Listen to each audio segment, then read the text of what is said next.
Hello students, आज हम class 8 के चैप्टर नंबर 4 दीवानों की हस्ती कविता के बारे में पढ़ रहे हैं।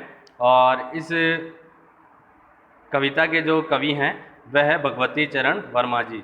पिछले वीडियो में हमने ये देखा था दीवानों के मस्त बोला आनंद का या उनके क्षणों के बारे में हमने पढ़ा था।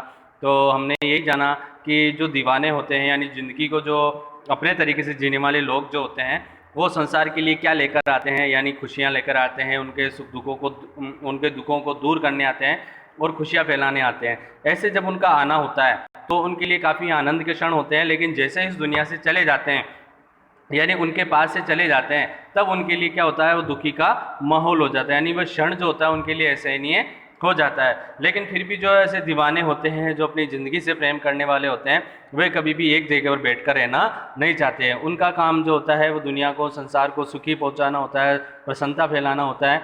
उनकी जो असफलताएं होती है, उनकी जो निराशाएं होती है, उनके जो दुख होते हैं उनको दूर करते हुए चले जाते हैं। तो ऐसे लोगों के जाने पर क्या होता है, उन्हें दुख का आभास होता है। आगे हम पढ़ते हैं कि आगे की पंक्तियों में पढ़ते हैं कि उनके लिए कहा जाता है कि किस ओर चले ये मत पूछो, चलना है बस इसीलिए चलें। जग से उनका कुछ लिए चले, जग को अपना कुछ दिए चलें। दो बात कही दो बात सुनी, कुछ हंसे फिर कुछ रोए, चक्कर सुख दुख के घूंटों को हम एक भाव से पिए चले। यानी उसमें कह रहे हैं कि देखो किस ओर चलने, जब उनको लोग पूछते भाई कहाँ जा रहे हो तो उन्हें कहीं नहीं जा रहे हैं, उनको पूछो चल रहे हैं, इसलिए हम क्या कर रहे हैं, बस चलते जा रहे हैं। हमें तो क्या है, चलना है, क्योंकि हमारा जो उद्देश्य वो एक जगह पर स्थिर नहीं, एक जगह पर रुकने वाला नहीं है। हमें तो क्या करते जाना, आगे बढ़ते जाना है। जग से उसका कुछ लिए, यानी जग से उसका कुछ लिए, तो जग से क्या ले रहे हैं, उनके दुख ले रहे हैं। जग को अपना कुछ दिए, अब अपने पास जो भाव है, उनके सुख प्रसन्नता के भाव है, वो उनको देते हुए चलते हैं। दो बात कही दो बात सुनी, दो बात अपनी कहते हैं, दो बात लोगों की। अब ऐसे लोगों पर लोग अगर लाछन वगैरह भी लगाते हैं तो उनकी भी सुनते हैं, तो इसलिए कुछ हंसते भी हैं, कुछ रोते भी हैं। और उनके सुख दुखों के घूंटों को चक्कर, यानी अब उनके जो दुख होते हैं उनको पीकर क्या अपने भाव से उनको पीकर उनको क्या करते हैं, सुख पहुंचा देते हैं। तो इसमें देखिए क्या होता है कि कवि बता रहे हैं कि ये मत पूछो कि मैं कहाँ जा रहा हूँ, मेरी मंजिल क्या है, इसके बारे में तो मुझे भी स्वयं को उसका पता नहीं है। जैसा कि मैं मस्त मौला हूँ, एक जगह ठहरता नहीं हूँ, चलता ही रहता हूँ, इसलिए बस आगे चलते ही रहना है। इस दुनिया से कुछ ज्ञान उन्होंने प्राप्त किया है, कुछ सीख ली है, सीख यानी ज्ञान लिया है, जो सीख यानी कुछ बातें सीखी है उसको लेकर वे आगे बढ़े चले हैं। जो भी उनके पास था वे दुनिया को बांटते हुए आगे चले, यानी जो उन्होंने संसार से जो लिया है, संसार से जो ऐसी बातें लिए, जो ज्ञान लिया है, उसी को सीख कर आगे बढ़ते हुए चलते हैं। और वही जो ज्ञान है, वही जो प्रसन्नता है, वही वो लोगों को बांटते हुए आगे बढ़ते हैं। कभी जहाँ कहीं भी पहुँचते हैं वहाँ के लोगों से खुशी खुशी से मिलते हैं, उनसे बातचीत करते हैं, अपना सुख दुख बांटते हैं और अपनी मन की बात उनसे कह डालते हैं। जब सुख के भाव जगे तो उनके साथ मिलकर हंसे भी हैं, और जब उन्होंने दुख का अनुभव हुआ तो उनके साथ अपना दुख भी बांटा। यानी ऐसे में देखते हैं कि ऐसा नहीं कि कई जो दीवाने हैं वो केवल प्रसन्नता बांटते हुए चलते हैं कि किसी के दुखों को नहीं बांटते। नहीं, जब कोई सुख में होता है तो उसके साथ अपने सुख के पल भी बांटते हैं, जब कोई दुख होता है तो उसमें दुख के अपने दुखों को भी बांटते हैं। तो इससे क्या होता है कि उनके दुख के जो भाव होते हैं वो काफ़ी कम हो जाते हैं। अगले व्यक्तियों को, अगले लोगों को क्या लगता है कि उन्हें वे जो भाव होते हैं वे काफ़ी अच्छे लगते हैं। इस कारण से जो लोग होते हैं वे भी उनके साथ जो है सुख और दुख में अपने आप को सहभागी मानते हैं, तो उनके दुख काफ़ी कम से हो जाते हैं। तो उनका भी सुख दुख बांटा, जो सुख दुख के समय भावनाएं जगी उनको एक दूसरे के साथ बांटा, जिससे व्यक्ति का मन हल्का हो जाता है। अगर हम किसी व्यक्ति के साथ, अगर किसी के साथ अगर सुख दुख के भाव अगर हम बांटते हैं तो उससे क्या होता है कि हमारे जो दुख के भाव होते हैं, क्योंकि सुख के भाव बांटने से बढ़ते हैं, तो दुख के भाव भी क्या होंगे, उसको घटाने से ही घटेंगे। यानी जब भी हम उसको बांटेंगे तो वो भी क्या होंगे, लोगों में कम होते जाएंगे। तो जैसे सुख दुख के समय में भावनाएं जगी थी वो भी एक दूसरे के साथ बांटी, जिससे व्यक्ति का मन हल्का हो गया था। जो सुख दुख के भाव हैं वे एक समान हम गमों से पिए चले और आगे बढ़ते चले। तो ये देखिए दीवानों के जो जीवाने होते हैं उनमें किस तरह का भाव भरा होता है, किस तरह की भावनाएं जो है वो लोगों में पहुंचाते रहते हैं, जिससे दूसरे लोग भी क्या होता है,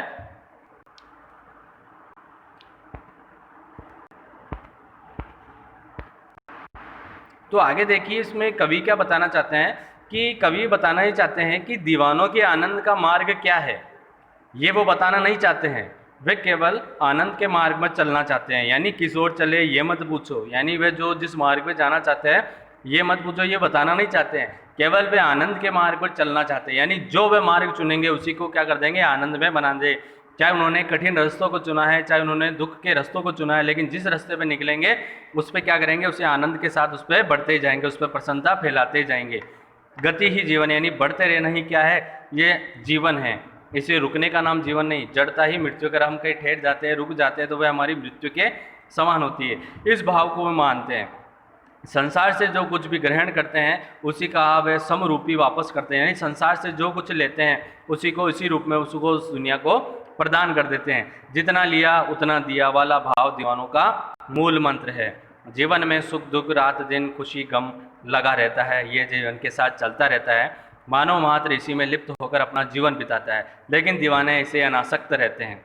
दीवाने दुख और सुख दोनों को जीवन के एक ही सिक्के के दो पहलू मानते हैं, क्योंकि हमने बात भी करी थी कि जीवन में जो सुख और दुख दोनों साथ चलते हैं। अगर हमारे सुख चल रहा होता तो हम ये न माने कि जीवन हमारा सुख में ही चलेगा, क्योंकि सुख के बाद दुख और दुख के बाद सुख, ये चलता रहता है। तो ये जीवन के हमारे पहलू होते हैं। उनका मानना है कि हम दुख और सुख को दोनों जीवन से अलग नहीं कर सकते, इसीलिए हम उसे समभाव से क्या करते हैं, स्वीकार करते हैं, उसी के साथ चलते हैं। अगले पद में हम देखते हैं, अगली पंक्तियों में भगवती चरण वर्मा जी बताते हैं कि अब हम भिखमंगों की दुनिया में स्वच्छंद लुटाकर प्यार चले, हम एक निशानी सी उर पर ले असफलता का भार चले, अब अपना और पराया क्या, आबाद रहे रुकने वाले, हम स्वयं बंधे थे और स्वयं हम अपने बंधन तोड़ चले। यानी हम भिखमंगों की दुनिया में, यानी देखिए ऐसे लोगों को जो क्या करते हैं कि भिखमंगों की तरह, उन्हें भिखारियों की तरह कहा गया है, यानी कि दुनिया से कुछ ना कुछ वो मांगते रहने के कारण उन्हें क्या करा गया, क्या कि उनको भिखमंगे कहा जाता है। लेकिन ऐसे भिखमंगे भी देखिए दुनिया में क्या करते हैं, अपनी मर्जी से अपना प्यार लुटाकर चलते रहते हैं। उर में हम निशानी सी उर पर ले असफलता का, यानी हम लोगों के दिलों में क्या अपनी एक छाप छोड़ के चलते हैं, एक निशानी सी छोड़कर चलते हैं, उनके असफलताओं का भार लेकर चलते हैं। इसमें हम किसी का अपना पराया नहीं समझते हैं, यानी कि कौन अपना कौन पराया, सभी को अपना मानते हैं। और ऐसे रुकने वालों को एक जगह आबाद रहने के लिए कहा गया था, और हम स्वयं बंधे थे, हमें बांधा गया था, लेकिन फिर भी हम क्या है, अपने बंधनों को तोड़कर चले जाते हैं। तो कवि इन पंक्तियों में कह रहे होते हैं कि ये जो दुनिया है, ये दुनिया के लोग भिखारियों की तरह कुछ ना कुछ मांग करते रहते हैं। भिखारी की आदत मांगना होती है, जैसा कि हम देखते हैं इस दुनिया के लोगों को उन्होंने भिखमंगे कहा है, यानी दुनिया के लोगों को क्या कहा, भिखमंगे कहा है। भिखमंगों की इस दुनिया में हम अपनी मर्जी से अपना प्यार लुटाकर चले हैं, दुनिया को क्या करें, बांटते चले हैं। जो ऐसे लोग हैं जो मांगते रहने की आदत से हैं, उनमें अपना प्यार बांटते चले हैं, लुटाते चले हैं। वे अपने हृदय में यही एक निशानी लेकर आगे चले हैं। उन्होंने जीवन में असफलता भी पाई है, हार भी मानी है, लेकिन उसका बोझ स्वयं ही उठाया है। जो हमने पहले बात करी थी कि जब सफलताएं मिलती है उसका श्रेय स्वयं लेता है, लेकिन जब असफलताएं मिलती है तो उसका श्रेय भी जो होता है वह स्वयं ही लेते हैं। उनका बोझ किसी पर नहीं डालते हैं, अर्थात उसके लिए जिम्मेदार किसी अन्य व्यक्ति को नहीं मानते हैं। जो अपनी मंजिल पर रुके हैं वे आबाद रहें, बस यही आशीर्वाद देते हैं। आबाद रहे यानी आबाद रहे, बर्बाद से देखिए दो शब्दों के अर्थ वैसे तो हम देखते हैं आबाद होना अच्छा होता है, बर्बाद होना बुरा होता है, लेकिन देखिए इस दोनों के अन्य रूप में क्या होता है। आबाद का मतलब यहाँ पे लिया कि एक जगह ही रुक जाना, यानी ऐसे जो लोग होंगे अगर एक ही जगह ठहरे रहेंगे तो उन लोगों की हानि एक ही जगह होगी। लेकिन ऐसे जो असफलता वाले लोग हैं, जो अपनी असफलता का श्रेय दूसरे लोगों पर बांटते हैं, ऐसे लोग अगर संसार भर में फैल लेंगे, ऐसे दूसरी जगह जाएंगे तो वो दुनिया भर को कोसते रहेंगे और एक गलत संदेश दुनिया तक पहुंचाते रहेंगे। इसलिए कवि ने ऐसे लोगों को क्या कहा है कि ऐसे लोगों को एक ही जगह आबाद रहने के लिए कहा है। कवि कहते हैं कि हम स्वयं ही अपने बंधनों में बंधे थे, अपनी स्वतंत्रता से, अपनी मर्जी से, और हम स्वयं ही ये बंधन तोड़कर आगे चले निकले। यानी जो बंधन हमने अपने ऊपर बांधे थे उन्हीं बंधनों को तोड़कर आगे निकल चले हैं। कवि का ये मानना है कि वह संकल किस्म के मस्त मौला आदमी दीवाने कभी किसी बंधन में नहीं बंध सकते। यानी ऐसे जो व्यक्ति होते हैं उनका किसी बंधन में बंधना नहीं हो सकता है। यानी जो बंधन अपने स्वयं के लिए बांधे थे उन बंधनों में बंधकर नहीं रहना चाहते, उन बंधनों को तोड़कर आगे चलना चाहते हैं। अगर बंध हैं तो अपनी मर्जी से, और आगे बढ़ निकले हैं और अर्थात अपने बंधनों को तोड़ निकले हैं, तो भी अपनी मर्जी से ही उस बंधनों को तोड़कर आगे बढ़ चले हैं। यानी अगर उन्होंने स्वयं के लिए अगर कोई बंधन बांधे हैं, यानी कुछ नियम बनाए हैं, लेकिन अगर वो संसार के लिए हानिकारक प्रतीत होते हैं, या अगर उन संसार में अगर उसकी अगर मिसाल अगर कुछ दूसरी चली जाती है, तो उन बंधनों को स्वयं ही तोड़ देते हैं। वे स्वयं ही इस बात का अफसोस जताते हैं कि अपने जीवन में इस बात की हार भी मानते हैं कि वे कभी भी एक सांसारिक व्यक्ति नहीं बन पाए, एक सांसारिक व्यक्ति का सुख भोग नहीं पाए। अब जैसे कि हम बात करते हैं कि सांसारिक व्यक्ति के बारे में, तो जो सांसारिक व्यक्ति होता है वह एक समाज विशेष में रहता है, यानी एक जगह रहता है आपस में लोगों से, और एक ही समाज के लोगों से परिचित होता है, उन्हीं के सुख दुख में काम होता है। तो हम उन सांसारिक व्यक्तियों की तरह नहीं रह सके, हम उस व्यक्ति की तरह, हम उस पंछी की तरह हैं जो कभी भी एक जगह स्थिर नहीं रहता है, जो खुले आकाश में हर तरफ हर जगह विचरण करता रहता है। तो हम उसी के समान हैं, यानी अपनी जो खुशियां हैं, जो हमारा उद्देश्य है, हम एक जगह पर नहीं, हम उसे संसार भर में लुटाना चाहते हैं, हम संसार भर में घूमना विचरना चाहते हैं, जो दुनिया के दुख हैं उन दुखों को दूर करना चाहते हैं, और जो निराशा उनमें चाहिए उनकी जगह हम उनमें खुशियाँ पहुँचाना चाहते हैं। तो ये उनका मूल भाव होता है। तो देखिए इसमें जो कवि बताते हैं कि इस दुनिया को भिखमंगों की दुनिया माना है। कवि ने क्या माना था? भिखमंगों की दुनिया माना है। दुनिया को सिर्फ लेना आता है, देना नहीं। इसके विपरीत दीवाने लगत में, यानी क्या लगे, किस चीज़ में लगे रहते हैं? अपना स्नेह और प्यार जो है उसको दुनिया में बिताते चलते हैं। दुनिया दीवानों को असफल व्यक्ति मानती है, क्योंकि सांसारिक अर्थ में जिसे सफलता मानी जाती है, दीवाने उसे नहीं पाते हैं। यानी कि व्यक्ति जो समाज में जीता है, समाज के लिए कार्य करता है, तो वह सांसारिक व्यक्ति माना जाता है। लेकिन जो दीवाने होते हैं वो कभी एक समाज विशेष से बंधे नहीं रहते हैं। ये बंधन होता है कि हमें समाज से जुड़े, परिवार से जुड़े, तो ये बंधन हो जाता है। लेकिन ऐसे जो व्यक्ति होते हैं, जो दीवाने होते हैं, वे एक जगह एक परिवार से जुड़ के नहीं रहते हैं, वो पूरे संसार को अपना ही मानते हैं। तो उसके लिए क्या करते हैं, वे हर जगह वहाँ पर चला जाते हैं। दुनिया का उसे मस्त मौलापन को असफलता मानती है। दीवाने अपना और पराया का भेद नहीं मानते, वे चलते रहते हैं, क्योंकि चलायमान व्यक्ति ही जीवन है। जो व्यक्ति जड़ है उसके लिए दीवाने असफलता और आबाद रहने की कामना करते हैं। दीवाने संसार में रहने और अपने जीवन यापन करने के लिए स्वयं नियम बनाते हैं और उसी के अनुसार चलते हैं, क्योंकि वे सांसारिक नियमों में व्यवस्थित नहीं हो पाते हैं। सबसे मजे की बात है कि दीवाने इतने मस्त मौलापन में होते हैं कि वे अपने ही नियम तोड़कर जीवन में आगे बढ़ते चले जाते हैं।